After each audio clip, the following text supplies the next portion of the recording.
կազմաթիվ անգամներ ասել են, որ դա խիստ մտահոգիչ է, բայց այսօր մենք վիճակագրությունը կրկին ներկայացրինք եւ տեսանք, որ ամենաշատ մահերը 30 եւ ավել նույնիսկ որոշ տարիների ընթացքում գրանցվել են 2014-ից 16 թվականների ընթացքում։ Սա ամենևին ինչ որ փաստարկ չէ, որը միտված է ասելու, թե մահերը քիչ են, ոչ, մահերը շատ են եւ մահերը ունեն տարբեր պատճառներ, դրանցից 8-ը ինքնասպանություններ են, հիմնական մասը հոգեկան առողջության հետ կապված խնդիրներ ունեցող անձանց կողմից, 8-ը տեղի ունեցել քաղաքացիական հիվանդանոցներում, այսինքն առողջական վիճակի վատթարացման հետևանքով նրանք տեղափոխվել են համապատասխան բուժ հաստատություններ, սակայն նրանց կյանքը հնարավոր չի եղել փրկել, իսկ մյուս մասի հետ կապված էլ իհարկե բոլոր դեպքերում են հարուցվում քրեական գործեր, բայց եւս կարող եմ ասել, որ հիմնականում կամ առավելապես կապված են եղել առողջական որոշակի խնդիրների հետ։ Ինչ քննարկեցինք այսօր։ Քննարկեցինք, որ անհրաժեշտ է ավելի արագացնել կառավարության 825-ն որոշման փոփոխությունների կատարումը, ինչու եմ ասում արագացնել, որովհետեւ որ սահմանում է պատժի կրման եւ կալանքի կրման հետ անհամատեղելի հիվանդությունների ցանկը։ Մենք դա փոփոխում ենք ու առողջապահության նախարարության գործընկերների հետ բավական մեծ աշխատանք արդեն արել ենք այն հանձնաժողովների ձևավորման փոփոխության մասով, որոնք ոլորտում գործում են եւ փորձելու ենք այնպիսի մոտեցում ունենալ, որպեսզի այն դեպքերում, երբ առանձին հիվանդությունները չեն անցհատում այն շեմը,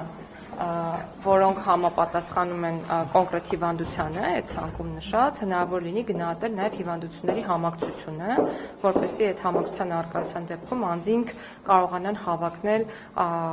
չկրել պատիժը կամ խափանման միջոցով։ Եվ մեկ հարցն տեսեք երեք Նիկոլ Փաշինյանն այստեղ շարունակելով թեման ես կալանավորների հետ կապված մի հարց ունեմ, տամ հետո նոր անցնենք այդ թեմային։ Այս մահվան դեպքերի հետ կապված Տիկին Գալյանը մեզ հասած տեղեկություններով մահվան դեպքերից մեկով, իսկ ինքնասպանության 2 դեպքերով անձնիկ ունեցել են առողջական խնդիրներ, բարձրաձայնել են այդ մասին, ազանգել, սակայն պատշաճ բուժօգնություն չի ցուցաբերվել։ Դուք այս սցենարը բացառում եք, որ կալանավորը կամ ազատազրկվածը խնդրի մասին ասի։ Ես որքանով որ ինձ է զեկուցվում եւ ես խնդիր չունեմ մտածելու, որ զեկուցվում է սխալ, յուրաքանչյուր կոնկրետ դեպքի պարագայում առողջապահության նախարարության մեր գործընկերները շատ հրատապ արձագանքում են։ Եվ նման իրավիճակներ չենք ունենում, որ մեր գործընկերները հապաղեն բժշկական օգնություն ցուցաբերելիս։ Մենք այդտեղ 2 գերատեսչությամբ ենք հսկողություն իրականացնում եւ շատ լավ համագործակցություն ունենք արագ արձագանքի ձևավորման համատեքստում ու այդպես էլ աշխատում ենք։ Տիկին եւ Նիկոլ Փաշինյանը երեք Գյումրիից վերադառնալուց հետո գրառում էր արել, որ քանի որ 301 թվականին հայրաքելական եկեղեցին ստեղծվել է պետության կողմից, կա օրինակ մի կողմից կա գաղափար, որ 10-ից 55 բոլոր կարդացել եք վստահաբար գրառումը, այսօր էլ ասում էր, որ դրոշ պետք է տեղադրվի։ Օրինակ եւ դրոշ է ասում, տեսնել եկեղեցում, սա արդյոք սահմանադրությանը հակասող չէ, սա արդյոք խնդրահարույց չէ։ Եթե տեսեք դուք միշտ հարցերը տալիս եք 2 տարբեր ձևակերպումներով, մեկը արդյոք եկեղեցին պետության մաս չի եւ սահմանադրությունում քանի որ նշված է արդյոք եկեղեցականների գործերին միջամտելը չի նշանակում սահմանադրական կարգի տապարում, դա հասկացանք որ ոչ արդեն։ Հիմա հարցի երկրորդ կողմից եք տալիս, ասում եք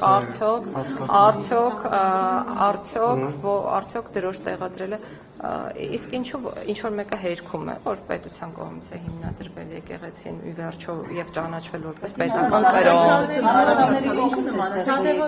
Չէ, շեշտադրում, չէ, պետությունը որոշել է, երկու առաջարկների պետությունը որոշել է, որ պետական կրոն է։ Այո, բայց ոչ թե եկեղեցին է։ Եկեղեցին չի հիմնադրել պետությունը։ Ես կարծում եմ նպատակը եւ գաղափարը մեր պետության, պետականության գիտակցման, պետության ամրության գիտակցման եւ միասնականության գիտակցման մեջ է։ Եվ յուրաքանչյուր կազմակերպությունում էլ, այդ թվում եւ կրոնական հատկապես եկեղեցում, քանի որ եկեղեցու դերը ընդգծված է սահմանադրությամբ, ինչու չեն կարող լինել Հայաստանի Հանրապետության դրոշները եւ ինչու չի կարող հնչել Հայաստանի Հանրապետության օրհներգը։ Դուք ինքներդ եք ասում, դա գաղափար է։ Այո, դա գաղափար է, որը հնարավոր է իրացնել եւ Ճիշտ է, որ կառավարության նիստերն էլ պետք է տերունական աղոթքով սկսվեն։ Ես նման տեղեկատվության չեմ տիրապետում, բայց դեմ չէի լինի, եթե անկեղծ լինեմ։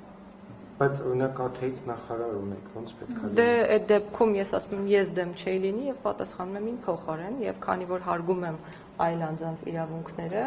ես որպես իրավաբան վերջում բարձ է որ ինչ որոշում կողմնակից կլինի։ Չէ, հակառակն եմ ասում, քանի որ կան